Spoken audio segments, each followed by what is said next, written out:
I have a bone to pick with you. It is not bruschetta, it is bruschetta, okay?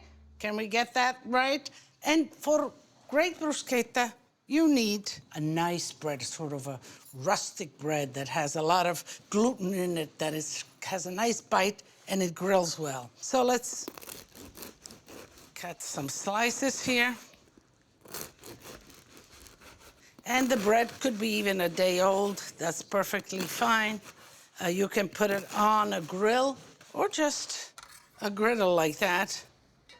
Griddle is fine. And a lot of you brush your bread with oil first and then you grill it. That's another no-no. Bruschetta is a simple thing, but every step counts, including the name. So you first grill your bread, okay? And here I have some going already. And then you brush it with the oil. The first one that maybe I will do for you is a prosciutto and fig bruschetta. So let's take some of the grilled bread. Now you can brush it with the oil. So you can see that you will have that fresh flavor of the oil. Now, when figs are in season, by all means get the fresh figs and put slices of fresh figs here. It's not exactly fig season, so I have some fig jam. And that is just as delicious. Just like that. The traditional prosciutto e fichi, this is basically it. And you take a nice slice of prosciutto and you drape it gently. Don't pressure it, just drape it gently like that. Just like that.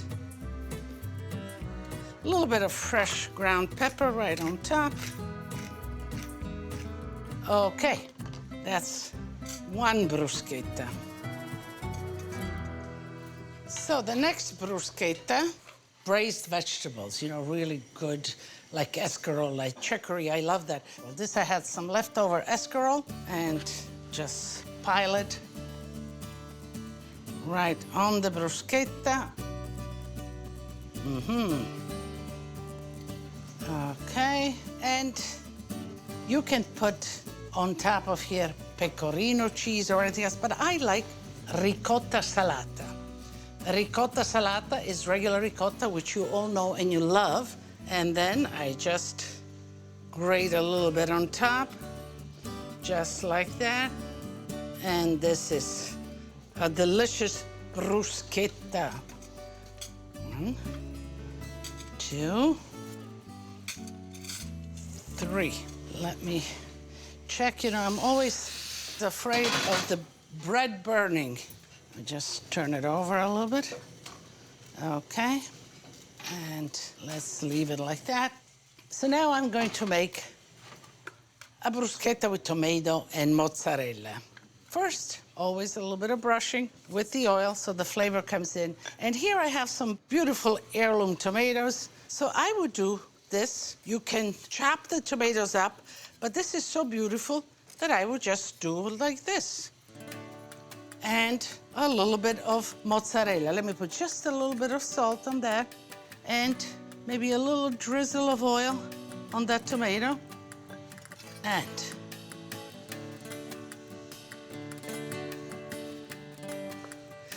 like this. And just like that.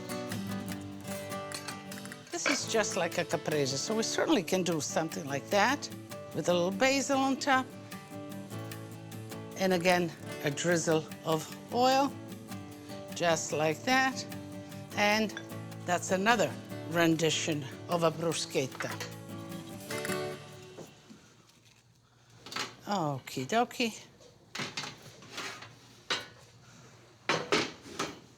So now let's do the traditional kind of chopped bruschetta. So, chopped tomatoes, red tomatoes, and the more color you have, the better it is. Some of the yellow tomatoes. A little bit of salt here. A little bit of the olive oil. And a little bit of the mozzarella we'll put right in there.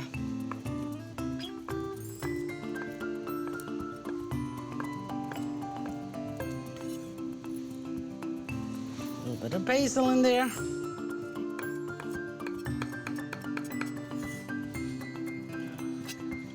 Mix it well. And this is so easy, and everybody just loves it, loves it, loves it, loves it. So let's see, 1, 2, let me do 3. Just a little bit of oil to moisten up the bread.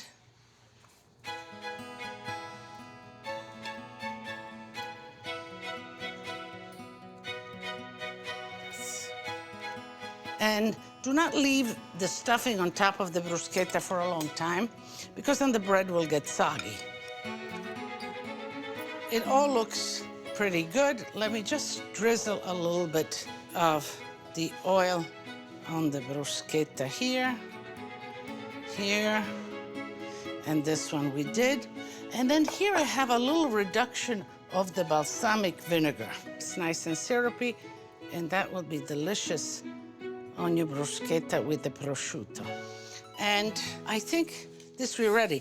But I do have, you know, I love it when you come to my social media. It's a great way of us to stay in touch, keep communication going, and I answer the questions that you want to know. So here is Rosie Costantino from Mineola, New York. What kind of bread is best for bruschetta? And we discussed that.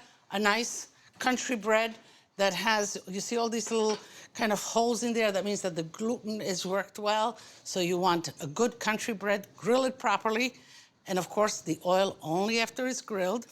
And then she wants to know also, what is Grandma's favorite topping? Well, Grandma's favorite topping is here, and that is she loves her tomato, she loves her mozzarella with a drizzle of olive oil. She really, really enjoys it. So now I want to make one for myself. I think I'm going to do a little prosciutto with a little bit of fig jam. Just like that. A nice draping of prosciutto. And when you get your prosciutto at the deli, make sure that it's nice and thin, because if it's too thick, then you don't have this effect. A little bit of pepper and a little bit of balsamic reduction. And I am going to taste it. Here's the bruschetta to us.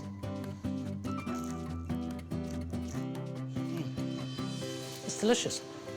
Crunchy, salty, sweet, the balsamic complexity, simple, straightforward, and delicious. And bruschetta it is.